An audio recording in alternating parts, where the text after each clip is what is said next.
আসসালামু আলাইকুম, সবাই কেমন আছেন? আশা করি ভালো আছেন। যারা নতুন বিদেশে আসতে চাচ্ছেন এবং আসার জন্য প্রস্তুতি নিচ্ছেন, তারা অনেক সময় প্রশ্ন করে, একটা কোম্পানির নামে বেশি জানতে চায়, সেটা হলো আবদাল কোম্পানি। যে আবদাল কোম্পানি কেমন? বন্ধুরা, আবদাল কোম্পানি অনেক বড় কোম্পানি, কিন্তু ইদানিং দেখছি এই কোম্পানির মানুষ কিন্তু অনেক আসছে। অনেক আসার ফলে এরা কিন্তু কাজ দিতে পারতেছে না। ফলে এখানে 2 থেকে 3 মাস বা 4 মাস 5 মাস কিন্তু সবাই বসে আছে, কাজ পাচ্ছে না এই আবদাল কোম্পানিতে। আর এটা কিন্তু একটি বড় সাপ্লাই কোম্পানি, কারণ এটা বাংলাদেশের লোক এনে অন্য জায়গায় লোক খাটায় কম, মানে আপনাকে ওরা কম টাকা দিয়ে বেশি টাকা আপনাকে বিক্রি করবে এবং সেখান থেকে ওরা মুনাফা লুটবে এবং আপনাকে দিয়ে কাজ করাবে।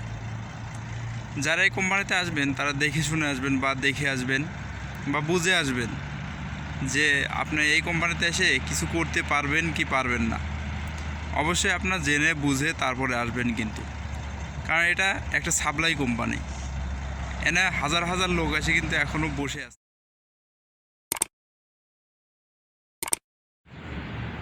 সবাই এই কোম্পানিটির বিষয়ে জানতে চাইছে বলেই কিন্তু আমি এই কোম্পানি সম্পর্কে ভিডিও বানাচ্ছি। আসলে সব কোম্পানি নিয়ে ভিডিও বানানো যায় না, তবুও আপনাদের জন্য একটা ভিডিও বানালাম। সবাই আমার জন্য দোয়া করবেন এবং আমার চ্যানেলটি সাবস্ক্রাইব করবেন। প্লিজ সাবস্ক্রাইব করে পাশে থাকবেন এবং যে কোনো বিষয়ে জানার জন্য কমেন্ট করে জানতে চাইবেন। আমরা এই কোম্পানির কিছু ভিডিও দেখব, যা একটা ভাই আমাদেরকে দিয়েছে। চলুন আমরা তাহলে ভিডিওগুলো দেখি, এবং আপনাদের যদি মনে হয় এখানে আসবেন, কিছু করতে পারবেন, দেখুন কোম্পানির মধ্যে কত মানুষ আসতে পারেন। কিভাবে শুয়ে আছে।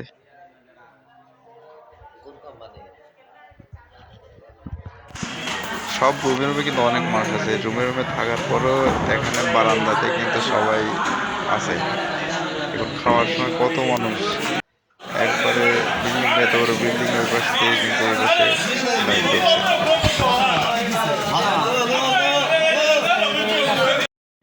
প্লিজ আপনারা যখনই বিদেশে আসবেন অবশ্যই কিন্তু দালালের কাছে শুনবেন যে কোন কোম্পানিতে আপনারা আছেন, সেই কোম্পানির খোঁজ খবর নিয়ে তারপরে কিন্তু আসবেন।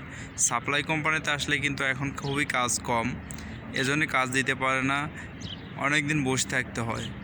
আর আমরা তো বাংলাদেশের মানুষ, সবাই তো সেরকম ফ্যামিলির না যে 5 লাখ টাকা আমাদের নিজস্ব টাকা হবে।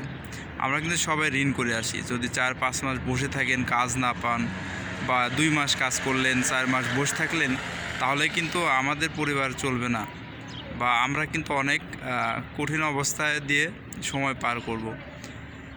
তাই আমি বলছি, সবাইকে অনুরোধ করছি, আপনারা কিন্তু বিদেশে আসার সময় বা সৌদিতে আসার সময় কিন্তু অবশ্যই আপনারা দেখে শুনে তারপর বুঝে আসবেন।